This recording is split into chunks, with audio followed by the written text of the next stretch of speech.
What's up, everybody? Welcome to the Matt Nice Show. And today we have another classic for you. Yesterday, our president, Donald John Trump, was actually in Detroit acting a complete fool, okay? This guy was unhinged, flipping the bird at Ford auto workers. He was at a plant yesterday in Detroit, and he was talking to some of the workers. He was talking to people there, the execs and some of the workers, and he flipped the bird at one guy. Okay, we're not going to show you that part, but we are going to show you part of his speech. And I think this is really interesting because he talked about the economy and how the economy was doing, but it just does not add up for what's really happened. Play the first clip. I would always cough before a speech. State of the Union gets,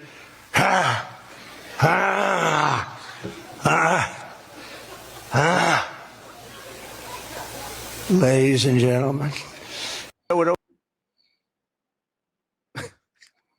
Matt. I ain't gonna lie. When I heard that noise, I was waiting for this, bro. He could go. Oh, the way. Making those football grunt pre-snap sounds, bro. But it's the president of the United States. Bro, I don't really understand, man. We remember last week we had now we got the it's like, bro, he's turned into the beatbox president, bro. The beatbox president. There we go. Have it. Yeah, you know what? What? That's what I'm like. What is going on here? Okay. Now, Trump actually thinks that he's hilarious. He thinks that this is funny. It plays to his base. You heard some of the people in the background probably cringe laughing, but we all know what it is. Okay. We all know that this is some early signs of what? The D word, Matt. What's the D word, Matt? Dementia. Dementia. I mean, there's no other way to explain this. This is crazy behavior coming from the president of the United States. Now, again, we don't want to be super biased here, but we want to go back to this another clip that he talked about, because with Trump, you got to remember this part. He always talk about 2 weeks later. In 2 weeks, we're going to have a plan. 2 weeks, we're going to have concepts of a plan. 2 weeks, we're going to have something ready for you guys. Remember you mentioned that in healthcare? Here's the president of the United States again talking about the state of the economy yesterday. Play the clip. In the coming weeks, I will be laying out even more plans to help bring back affordability. And again, remember, that's a fake word by Democrats. Prices were too high. They caused the high price. They never want to talk about affordability. They always go, this is an election about affordability. They say they caused it. But they're good at that stuff. They're good at that stuff. They're fake. And they're good at that stuff. It's a Matt? Yeah, I mean, honestly, the one thing people don't understand about Trump, and I think it's finally starting to come out a little bit more, Trump is pro anything that makes Trump look good. He's anti anything that makes Trump look bad. Trump look good, thumbs up. Trump look bad, thumbs down. Right? And that's all it is. So if affordability helps me, thumbs up. If affordability doesn't help me, thumbs down. It's a hoax. So I think that's what we're dealing with. Yeah, and it's funny because everything with Trump is always 2 weeks. It's always 2 weeks. And I think what he said about the word affordability, you know, I think he feels like if I just eliminate it from the word the dictionary, then affordability wouldn't be an issue at all. Like affordability, what's affordability? So I feel like Trump is just gaslighting people. He's trying to say that this is not an issue, but we all know that this is an issue. Okay, all right, next clip. We want to talk about more lies from the president. This is what he pretty much said. He pretty much said that everything is going right, the economy is going well, but that's not what the numbers say. So play this next clip. Let's start it over. Under our administration, growth is exploding, productivity is soaring, investment is booming, incomes are rising, inflation is defeated, America is respected again like never before, and other than that, we're not doing that well. Everything is going well in America, Matt. Oh man, this is crazy, man. Like I said, he gets in front of the millions and just lies. Now, this is the thing, bro. You could probably get away with that when it comes to the ICE agents. You can get away with that when it comes to the election was stolen. You can get away with that with culture wars. But the one part about the American people that you can't gaslight them on is on the damn economy. You can't tell them that the economy is doing good and they're losing jobs. You can't do that. So I think Trump is starting to enter into a phase where he might FAFO, right? Because you can't gaslight people on the economy because you can't fake it. Either you broke, you got the money, or you don't. So I think he's kind of entering dangerous territory in terms of just putting this image or saying this over and over and over. It doesn't make it real, and American people won't buy it the same way they buy some of his other lies. Yeah, absolutely, absolutely, and the data says something different. So, sorry, Mr. President, that's not right. So this is actually breaking news from CNN is reporting this, that U.S. inflation remained at higher than expected 2.7 in December. So again, President Trump said that inflation has been destroyed. Everything is great. The economy's great. You're fine. I'm fine. We all doing well. Guess what? We're all living in the golden age. Ain't that nice? Ain't it nice to be living in the golden age? But that's not what the numbers are saying. And I think we need to be honest about this. Like we're kind of joking about it a little bit, but at the same time, we know that millions of Americans are suffering. They're going through a lot of issues. AI is replacing their jobs. And a lot of this is a direct reflection from Trump and his bad, terrible policies like tariffs. I mean, just ridiculous. So that's one thing we wanted to highlight to you guys. And moving along, we're going to talk a little bit about how the American people have been duped by billionaires. Now, there has been a shift over the last couple decades where, people are much more fond of billionaires. They think that they can become a billionaire, which is hilarious. Yeah. And they watch the lifestyle and the rich and famous, and they watch people on Forbes lists and things like that. And they follow these people on Instagram and social media. So they feel like they have a connection with these people. But what they don't understand about billionaires, or the ruling class, as we call it over here, these people are only out for themselves. They're not here to make life better. They don't have Facebook to make you connect with friends. It's all about the algorithm, baby. So play this next clip and watch what happens to the workers who actually believe when I met the owner of the company a few years back, I had one question for him, just one question. I said, is your plan to keep this an American-made, American instrument company? He said, yes. I go, that's all I needed to know. And here we are today. Workers accuse the owner of Conn-Selmer, hedge fund billionaire John Paulson, of putting profits over people. Anger, disappointment.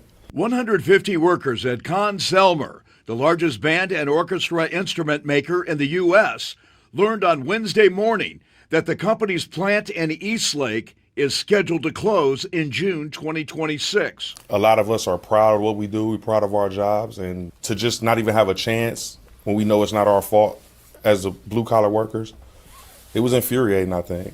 The stunning news came after the employees' union, the United Auto Workers Union, had a meeting with the company about a new contract. It started immediately. We usually start with introductions, and they let us know immediately that we would not be negotiating and that they would be shutting the facility down. So we didn't even have. Matt? Well, I mean, this is interesting. No, bro, this is interesting because if you really followed up into the election last year, or 2024 election, with the UAW, it was split. So people high up in the union, leaders and stuff like that, were pro VP Harris, right? But the workers were pro Trump. So now we're seeing what's happening, right? So they're realizing that I hate to say it, but they're realizing that they got duped as well too. But the problem is, you lose your job, and you lose your income and your livelihood. Yeah, absolutely. And you're 100% right. I was going to say that because I have family members who were workers, actually on the factory, saying, "Man, I'm pro Trump. Trump." And I was just thinking to myself, like, wait a minute, you're talking about Trump? He's going to save the auto industry? It was just laughable to me. And you had this fake notion as if Trump was going to come in and be the savior of the middle class and the working class people, when he had no indication, even from Trump 1.0, that this guy was going to be the champion of the middle class and the working class people. So I think all of us, again, we're getting master classes in the Trump administration and how voting actually works. So no longer can you just say, "Oh, well, voting don't matter, man. I'm not voting. I ain't about to be voting." Or you can no longer just sit on the sidelines and act like, it doesn't really matter, or that you're just this fanboy for a particular politician. Because as we see here, again, people are getting screwed. Those jobs, the CEO, he said it. The guy said it. Man, I looked him in the eye, and all I need to know is one thing, just one thing. Are you gonna keep jobs here in Ohio? And that billionaire was like, "That's it." No, he was like, "Hell no." Yeah. Yeah. And guess what? Wrong. He was wrong, right? So that's my thing on that. That's that. But moving along, we're going to talk a little bit about everybody's favorite president, at least recent favorite president. Well, not everybody, but the guy that Donald Trump is really jealous of. And he tried to give us a warning about Trump in 2024 during the campaign election season. He gave us some warnings about what this president was capable of and what he was going to do. And pretty much not a lot of people listened to what he was saying. But we're going to play the clip again and show you guys what the president said, talking about President Obama. President Obama. Let's play the clip. I will admit it's worse than even I expected, but I did warn y'all. I did. You can run the tape. In Donald Trump's mind, the military does not exist to serve the Constitution or the American people. Like everything else, he thinks the military exists to do his bidding. And he has said that if he's elected, he'll use the military to go after, quote, the enemy within, which he seems to define as anybody who criticizes him. Trump's other big idea is to slap a tariff on everything from food to TVs. Now, almost every economist who has looked at this idea says that won't lower prices, that makes prices higher. Donald Trump's former chief of staff said that Trump told him he wanted his generals to be like Hitler's generals. Now, in politics, a good rule of thumb is don't say you want to do anything like Hitler. But it gives you a window into how Donald Trump thinks. Donald Trump wants us to think that this country is hopelessly divided between us and them, between the quote-unquote real Americans who support him and the outsiders who don't. Donald Trump sees power as nothing more than it means to his ends. He wants the middle class to pay the price for another huge tax cut that would mostly help him. Now, if you challenge Trump on his concepts, he will fall back on one answer. This is blanket answer for everything. Blame immigrants. He wants you to believe that if you let him round up whoever he wants, ship them all out, put together these big detention camps, your problems will be solved. Bluster and bumbling and chaos. We have seen that movie before, and we all know that the sequel is usually worse. Obama. Hey, man, play that one more time, bro. Play that one more time. Obama. One more time. Obama. President Obama. Yeah, Matt, go ahead. I'll say this. I mean, obviously, anybody who really paid close attention to Trump 1.0 kind of saw some of this coming. Now, I didn't think it would be this bad. I don't know if you probably felt the same way. I didn't think it'd get this bad, at least not this fast. But Trump is completely unhinged, and the American voters unleashed the monster, man. Obama. Yeah, I saw this coming.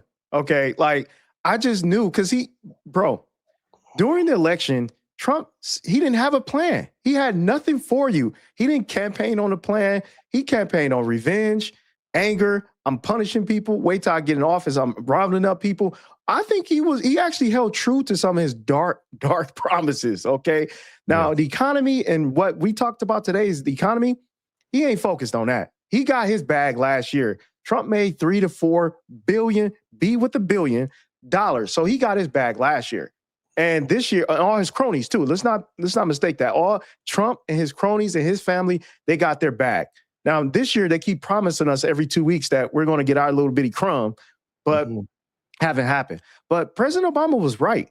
And I think I saw a lot of this coming as well. And I think, some of you guys that's watching this, you saw this as well. And Matt, he also saw it as well. He just being a little bit, modest here. But we all kind of saw this. Trump was going to be worse in Trump 2.0.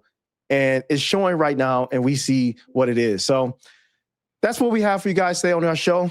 We're trying to get to 500 subscribers. We are at 108 subscribers. Thank you so much. Please hit the like button, share, and also comment on this video, and we'll see you guys in the next one.